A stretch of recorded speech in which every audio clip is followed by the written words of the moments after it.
Hey, if you're new here, my name's Taylor DeVito. I'm a 24-year-old real estate agent in Cincinnati, Ohio, so let's spend a day together. Every day is very different in real estate, and today is Super Bowl Sunday, so it's going to be a little bit of a slower day, but let's get into it, and I can't wait for you to join me. Parts of this video are a little bit of a voiceover, but I do talk throughout the video as well. I started off my morning by doing some makeup, and I was doing my makeup at 8 a.m. today. And you might think that's a normal time, but for me, 8 a.m. doing my makeup is very early. I'm normally still in bed at 8 a.m. So I'm actually really proud of myself. It actually might have been 7 a.m. that I was doing this makeup because I left my house by 8:20. So I was pretty much ready.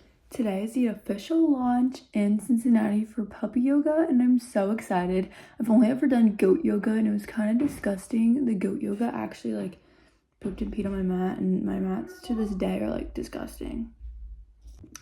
I normally do not do my makeup to do yoga classes, but because this one has puppies, I feel like I'm going to take some cute photos of some puppies, so I'm really excited. And I definitely wanted a little bit of makeup on, so I'm just doing a little something to look good for them puppy dogs, you know. When we showed up to puppy yoga, this is what it looked like inside. It wasn't as packed as I was thinking it would be, and I brought my friend Brittany with me. I love Brittany. She is one of my best friends, one of the truest friends that I have, and we love to do fun things together. So I invited her to do puppy yoga with me because I got to bring a friend. The puppy yoga actually reached out to me for a free class since it's a new thing in Cincinnati, and I got to bring a friend with me. Puppy yoga was very different than the time I did goat yoga. I thought the puppies would be out the whole time while we were doing yoga, and they actually didn't come out towards the end. And once we saw them coming out, we were so excited. But this week was Frenchie week, and they are always different puppies every single week. There's golden retrievers, golden doodles. This week was Frenchies, but they are so cute, and they were so fun to watch. They were teeny tiny, and they were just really adorable. Some of them have little poop spots on them, but it's fine, they're puppies. They were so cute. Once we wrapped up, we went outside, took some pictures of everything just to help get some content since they gave us a free class, but it was really cute. I love that they had toys everywhere, and I will definitely be coming back, but it's super cute. Such a fun place to just have a girls' day and enjoy some yoga together, fitness, and fun with some puppies. So if you're interested, check them out on Instagram. It's really fun. But I just got home. It is 10:52. I'm showing the house not too far from me at 1 o'clock. So I'm going to eat, change, and then get ready for this showing so I can show up professional. It's somebody I've never met before, so hoping I can turn her into a client. This is my dog. She's way cuter than, come here. You're way cuter than those puppies. You're way cuter. Yes, you are. Say, I'm the cutest girl. Just got into my real estate office. This is my desk. I am going to be printing some things because I feel the most confident when I go to showings when I have printed documentation to share with them. If I don't have printed documents, I feel I don't know what I'm talking about, or they'll ask me a question. I'm I don't know. So usually when I have some sort of paperwork to refer to, it makes me feel like a star. And it's a Sunday, it's Super Bowl Sunday, so I have no idea if anybody's in the office, but there was definitely cars out there. So I hate to talk. I'm kind of whispering, but I'm I don't like to talk. And people will be watching me. Okay, so this is the behind the scenes of being a realtor. You get to see all of the previous listings of this house. This is the house we're showing. I can see agent notes that you can't see on Zillow. There's the notes that you see on Zillow, and then all the information, what type of windows, heating, year it was built, all of that stuff. Then there's also documents attached, which is really what I'm coming to look at, see if there's anything on the property disclosure. There's a small leak in the master bathroom that was repaired. Small leak in the shower that just quotes, but that's really all that's been wrong with the property during their ownership. And then what I do is I find all these documents, and then I create a package just for this listing. You have to make sure you're not check marking other listings, but just do that, and then I wait for it to be ready. Someone gave me a little gift. It's a title company. They got me a little wall outlet thing, and then some candies, as well as this hand sanitizer. I actually needed this earlier during puppy yoga because I smelled so bad afterwards, but cute little Valentine's Day gift. And then we're just going to print this up. It's in color. I like it in color. And Then we're gonna keep going. We're gonna keep working. Okay, I'm still printing everything, but while I'm here, I also need to look through the pictures, just make sure I know the property pretty well, so when I get there, it's not like a surprise, and just try to figure out little nooks and crannies and things that I can point out while I'm there, just to feel like super educated and not like a lost puppy, because a lot of people think that the listing agent is the person showing you the property. Like, I helped the sellers, but I actually didn't help the sellers.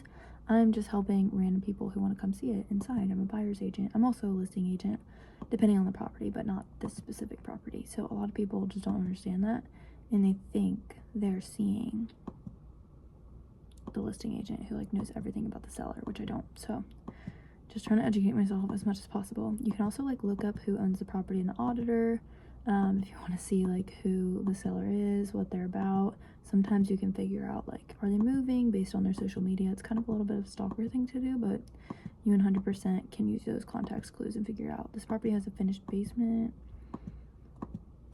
You also want to know like very basic questions like how many bedrooms is it, how many bathrooms. A lot of people ask what the tax is, the age of the roof, which is kind of a harder one. Not everybody knows the age of the roof. If there's an HOA, which is a homeowners association in the neighborhood that people would have to pay. Just a lot of things you should know. You should also know like, does it come with the washer and dryer? Most of the time like refrigerators and stuff are included, but not always. So this one comes with the dishwasher, dryer, garbage disposal, microwave, oven, refrigerator, warming drawer, and washer. So it comes with all the things, but they don't always come with all the things. So this one does. It's good to know. Lucky for me, the listing agent of this property is literally right there. That's her office. So it's literally, I can see it from my desk. So if we need to chat, it's usually pretty close. I love that I work for the #1 Coldwell Banker Realty office in the entire United States. I'm surrounded by some of the best people. Oops, someone's here. I'm gonna stop talking. I am about to leave. I have lender recommendations, my card, as well as some documents for comps for the property and all the other documents that I need. We are en route to the showing. I hope it goes well. I'm always like super nervous when I'm meeting someone who's older. I know that this person is 56 years old and I'm 24, so it sometimes makes me a little nervous that they aren't going to take me seriously, or they just won't think I'm a professional and they won't trust my advice. And so I always get really nervous because they could have bought like 3 homes before and used so many different agents, and it makes me wonder, why aren't they using their agent? Is their realtor not on Realtor anymore? You know, like what made them go on Zillow and like want to connect with me or get connected with me? Like, I would have loved to know, you know? So we'll see how it goes, and I hope it goes really well. And I came very prepared, ready to win her over as a client. This was my face when I found out that they had a real estate agent and I was just showing the house for free for no reason and kind of just wasting my time.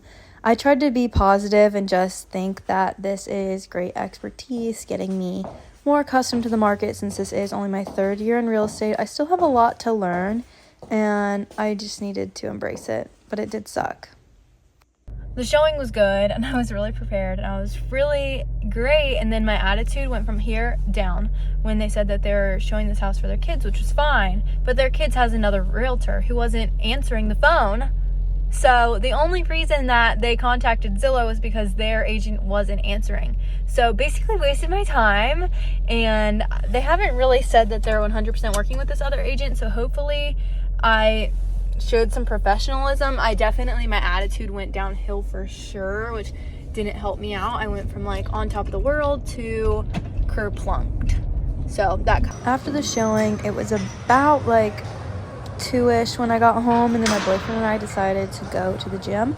This is my first time doing this machine. I was focusing on my back today, and then I also did some cardio, which was riding the bike and doing the treadmill. So we were there for about an hour and a half, just getting a good workout in before we moved on with the day. We are en route to my parents to go watch the Super Bowl. I don't care about the Super Bowl this year though, but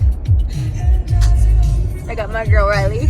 We're wearing Hello Molly because Hello Molly sent us these cute earrings and a couple other things. I did a PR package unboxing on my TikTok, but super excited to eat a cheese ball and wings with my family. I'm not a big fan of the Chiefs or the Eagles.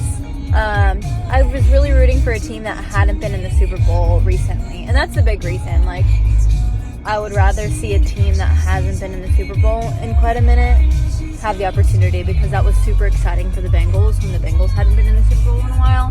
And I just would have loved to see like the Commanders or the Lions have that opportunity. But regardless, I'm cheering for the cheerleaders because the cheerleaders are amazing. Stage on my heels, it's where I belong, down at the Pink Pony Club. I wanna keep on dancing at the Pink Pony Club. Keep on dancing at the West Hollywood. Isn't it a cool cheese ball? You like my purse? You like it? It's golden. Yeah, it is golden. You like this cheese ball? Hi! Hey! We also had some healthy eats at the party, not just wings and a cheese ball. Me and my niece shared this fruit bowl together. We love fruit. Hey, Tay Tay, can I see you? Hey, Tay Tay. Put your face up, Tay. After we ate, we started to play a family game together. That's my mom and then my brother and his daughter, which is my niece. And then my dad was playing with us as well. And we were just playing this game that my parents got for $1 at this store called Overstock Guys. Basically, the store has a bunch of products and they change the price every single day. So this game was $1. We really didn't know what we were doing, but we had fun playing it anyways. And then we watched the Super Bowl. And it's just a tradition on the Super Bowl to have the game on. I really wasn't rooting for either team, like I said earlier, but we had the game on. Mostly to watch the commercials and the halftime show. And we were just having fun, like old times with my family, even though I don't live here anymore. And then that's our dog Biddy being forced to play with my niece. And I was the dog whisperer as we watched the Super Bowl halftime show. And I don't usually have a huge opinion on Super Bowl halftime show performances. I know it's always a big controversy where some people are like, I loved it, some people are like, I hated it. And I personally loved this American flag thing. I just thought it was cool. I loved the visuals. I thought there was a lot of cool visuals that they put into it. And as a performer, I hate when people like really make something sound like it's horrible, because they did put a lot of time and effort into this. And there was definitely times where I thought the mic volume was hard to hear, but there was definitely times where I really liked it. So overall, I thought it was a decent performance, but her outfit slayed. I had to record this because look at those sparkles. Look at that shimmer. She looked amazing in that outfit, and I love it. I just put on my PJs, and that's a day in the life of a 24-year-old real estate agent in Cincinnati.